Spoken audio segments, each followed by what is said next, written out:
Hollow Manor never truly dies. The shadows that live within its walls never sleep. And the laughter, the chilling, endless laughter, it never, ever ends. 4 weeks after the events of what I now call episode 4, I honestly believed it was all over. I thought I had escaped, that I was free. I clung to that hope like a lifeline. The small, iridescent feather I had taken from the manor, the one that glowed with a faint, ethereal light, remained tucked away in my pocket. It felt warm to the touch, a constant reminder of the impossible things I had witnessed. But was it a warning or just a memory? I couldn't be sure. The peace, however, was short-lived. Then the letters began to arrive. They appeared without a postmark, without a stamp, simply materializing on my doorstep each morning. Each was encased in a stark, black envelope, sealed with a dollop of crimson wax that seemed to pulse with a faint, inner light. My hands would tremble every time I picked one up. Inside, there was no ink, no written words. There were only whispers. As I opened the parchment, faint, overlapping voices would curl into the air, impossible to decipher, yet filled with a chilling familiarity. It felt like the house itself was speaking to me, its voice carried on the wind. Day after day, the whispers grew clearer, coalescing from a cacophony into a single, terrifying invitation. The shadows are eternal, they would hiss, and you are invited. I couldn't take it anymore. Driven by a mix of terror and a desperate need for answers, I ran. I ran back to the edge of the forest where it all began, the place where the manor had once stood. A thick, unnatural fog rolled out to greet me, clinging to the trees like a shroud. And then, through the mist, a silhouette began to emerge. It was impossible. Hollow Manor was there. But it was different now. It was larger, more monstrous, its familiar shape twisted into a grotesque parody of what it once was. It seemed alive, the entire structure pulsed with a slow, rhythmic beat like a monstrous heart. The doors and windows expanded and contracted, breathing in and out, inhaling the fog and exhaling pure darkness. Shadows, no longer content to lurk in the corners, actively crawled along the walls like giant, inky spiders, their movements fluid and deliberate. As I stood there, frozen in disbelief, the whispers that had haunted me for weeks swirled around my head, growing louder and more distinct with every passing second. They weren't just random sounds anymore. They were forming words, a chorus of spectral voices speaking in unison. Forever, we wait. Forever. The chant was hypnotic, a siren's call pulling me forward. Every instinct screamed at me to turn back, to run and never stop. But I knew, with a certainty that chilled me to the bone, that there was no escape. The manor wouldn't allow it. I had no choice. Taking a deep breath that did nothing to calm my racing heart, I stepped through the gaping maw of the entrance. The moment my foot crossed the threshold, the world twisted. The solid ground beneath me warped and buckled as if it were made of liquid. The grand hall, once vast but comprehensible, now stretched into an impossible, endless corridor, its vanishing point lost in a swirling vortex of darkness.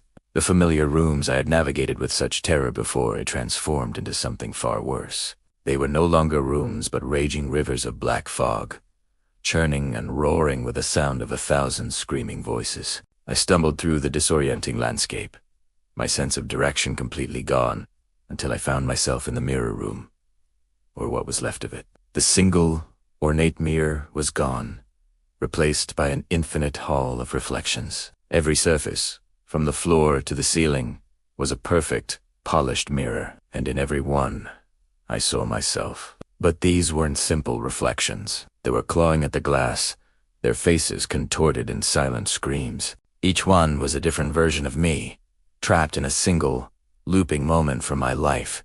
Moments of fear, moments of deep regret, and most disturbingly, moments of unhinged, manic laughter. It was a gallery of my own personal hell. In the center of this infinite chamber, the grand piano from the music room now levitated, suspended. In mid, its keys moved on their own, striking dissonant, screeching chords that weren't just notes, but my own memories, played aloud for this spectral audience. My happiest moments were twisted into terrifying dirges. My darkest secrets screamed into the void. Then, from the deepest shadows pooling in the corners, the new inhabitants of the manor began to emerge. They were creatures born from nightmares. Horrors with clusters of unblinking eyes covering their bodies, their gazes piercing through me. Shadow beasts, vaguely humanoid in shape, scuttled forward on limbs that were disturbingly human, their movements jerky and unnatural, and floating through the air like grotesque balloons were disembodied faces, their features twisted into permanent, laughing grimaces. I turned and ran, blind panic propelling me forward, but the manor played with me. Every hallway I ran down folded in on itself, leading me back to where I started. Doors that promised escape opened into solid brick walls, the impact jarring my bones. The windows no longer showed the outside world, but impossible star-filled skies, with constellations that watched me like cold, indifferent eyes, waiting for the inevitable. My lungs burned, my legs itched, but I kept running until I burst through a set of double doors and found myself in the garden. The fog here was as thick as clouds, muffling all sound except for my own ragged breathing, and then a small point of light appeared before me. The unicorn feather. It had slipped from my pocket and was now floating in the air, pulsating with a gentle, white light that pushed back the encroaching darkness. A voice, serene and ancient, echoed not in my ears, but directly in my mind. It was the unicorn. "This is the final choice," it whispered. "Save yourself, or become eternal with them." I knew what it meant. I could use the feather's power to escape, but the manor would remain, a trap for the next unfortunate soul. Or I could become a part of it, another laughing shadow, another whisper in the dark. The shadows around me sensed the shift. They lunged, coalescing into a tidal wave of pure darkness, reaching for me with grasping, smoky tendrils. Without another thought, I grabbed the feather. The instant my fingers closed around it, an explosion of pure, blinding light erupted from my hand. The manor itself let out a deafening, soul-shattering scream, a sound of pure agony and rage. The very walls around me shattered, turning to dust. The shadow creatures that had been moments from consuming me dissolved into ash, their silent screams echoing in the sudden silence. The infinite mirrors in the hall behind me cracked, and with a sound like 1,000 sighs, the trapped souls within were released, dissipating like mist in the wind. The next thing I knew, I was lying on the damp grass outside, the first rays of dawn breaking through the trees. The air was cool and crisp, filled with the gentle morning fog and the sound of birds chirping. It was silent. I scrambled to my feet and looked back. The manor was gone. There was no ruin, no debris, no sign that it had ever been there. It had simply vanished. But the whispers, they never completely faded. Sometimes, late at night, when the fog rolls in thick and low, I see them. Faint silhouettes moving just at the edge of my vision.